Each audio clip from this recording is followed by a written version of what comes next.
Hello and welcome back to another video. Today here again on Forza Horizon 5 to test out this week's brand new car pass car, which is the Dodge Magnum SRT8 from 2008.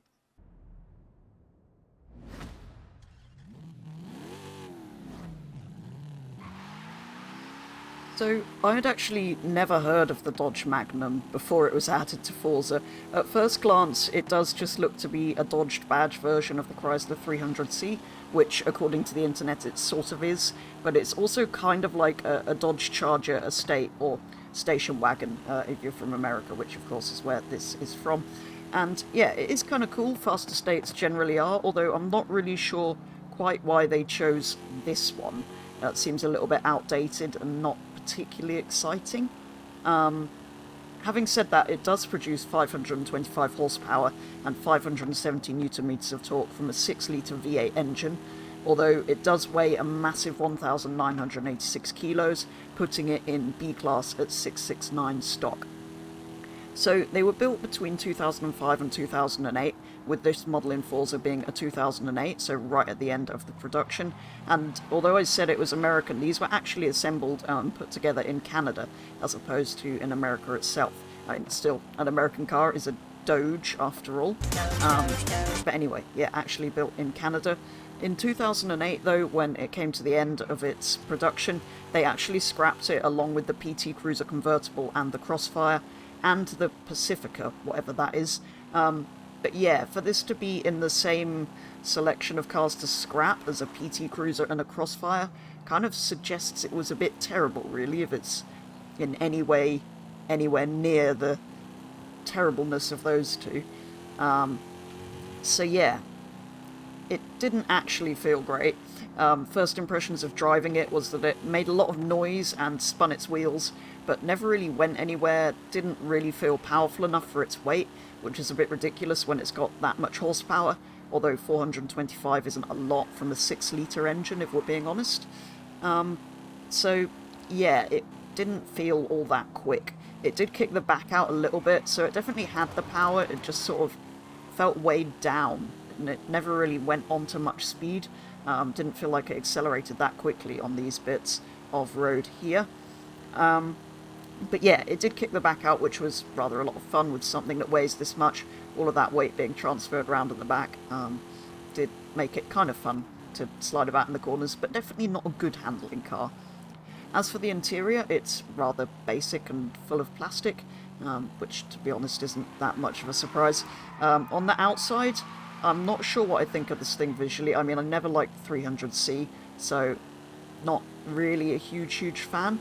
And on the roof, I don't know if you can see it from this camera angle, there's kind of a line where it looks like the estate back's sort of being grafted onto the back of the saloon, a bit like an afterthought in the way it's been designed, so not really 100% sure on that. I know they're not big on station wagons in America, so the saloon would obviously have come out first, and then maybe this was a bit of an afterthought, which is a bit of a shame, because they could have made it into a not bad looking car.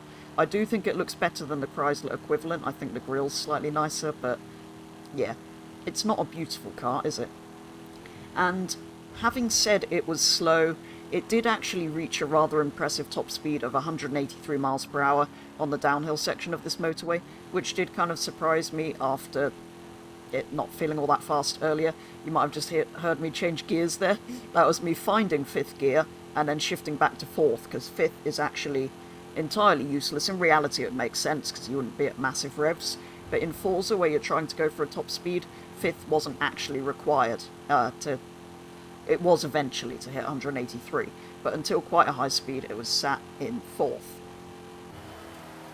So, as with all newly added cars on Horizon 5, I took it for 5 laps around the festival to see what the best time I could set in the Dodge was, which I wasn't expecting great things given its handling on the road and how heavy it is. But the time to beat is a 1:15.175, which was set by the new 2021 Golf R that was added a little while back now, and that car was 1 PI lower than the Dodge, although it was slightly lighter and more nimble, so could be quite interesting to see how it compares to that.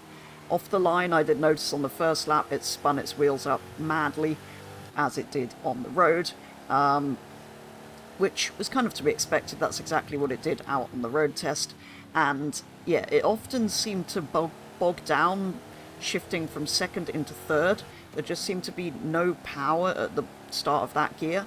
Not really sure why, so I kind of felt like I lost a lot of time there. The power just doesn't really come on until later. It's just, I don't really know why it does that. I guess it's just how the engine's tuned, but it is a bit odd. There's just no kind of go. Eventually, you get there. But the weight, as ever, was very noticeable as it was before. The Dodge did, however, sound very good on its lap around the festival. So, despite being a PI higher than the Golf, it was nearly 2 seconds slower around the festival, which I'm not all that surprised by. It would be much faster in the straight, say, but around a tight, well, it's not exactly a tight circuit, but around the circuit, I'm not actually all that surprised that the Golf was faster. It was only 1 PI lower. I am kind of surprised it was a 2-second difference, though. That is slightly disappointing from the big, heavy Dodge. So, after a quick trip to the garage for some upgrades to take it to the top of A-Class, and, more importantly, lime green paint to make it go faster, we returned to the festival to put in another few laps to see how it performs when built to the top of an category. So, in terms of upgrades, it had two V8 swap options, one of them being a diesel. It also had a V10 and a V12, the usual all-wheel drive swap and Forza Aero options, and no real unique or interesting customization. You can get nice fat 345 width rear tyres, which is kind of impressive, but available on other cars, which I did put on it. And yeah, to get it to the top of A, I maxed out the standard engine with turbocharger, left it rear wheel drive. I try to keep those things as standard when I can. I put full width off-road race tyres, front aero, and importantly, weight reduction on it, as well as an improved gearbox and some upgraded wheels to bring the PI down slightly, which means it now weighs over 400 kilos less than it did before at 1585, and has a massive 620 horsepower, which I was hoping was going to help its festival lap time. So again, with upgrades as it was stock, it set a rather disappointing lap time in the end. It was by far the slowest A-Class car I've built. I've not put loads of them round, but it was a 107.9, where all of the others were low 107s. So yeah, very disappointing. It could potentially be down to the tune a bit, but given that much of a difference, I don't think even somebody who really knows what they're doing, professionally tunes on Forza, would manage to make this a fast car. Might be usable, but not fast. It's never going to be that fast. I do think it looks particularly good, though, in the green with the black OZ wheels that it's got now. Much better than it did before, but still not a good-looking car.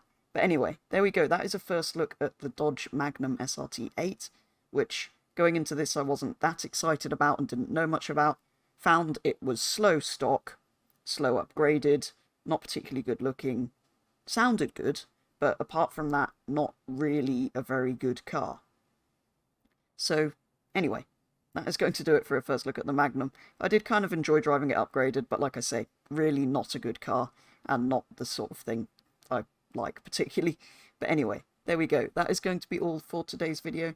Do let me know if you've enjoyed this. Plenty more, well, a few more Car Pass cars to come before that comes to an end that I want to take a look at and review here on Forza.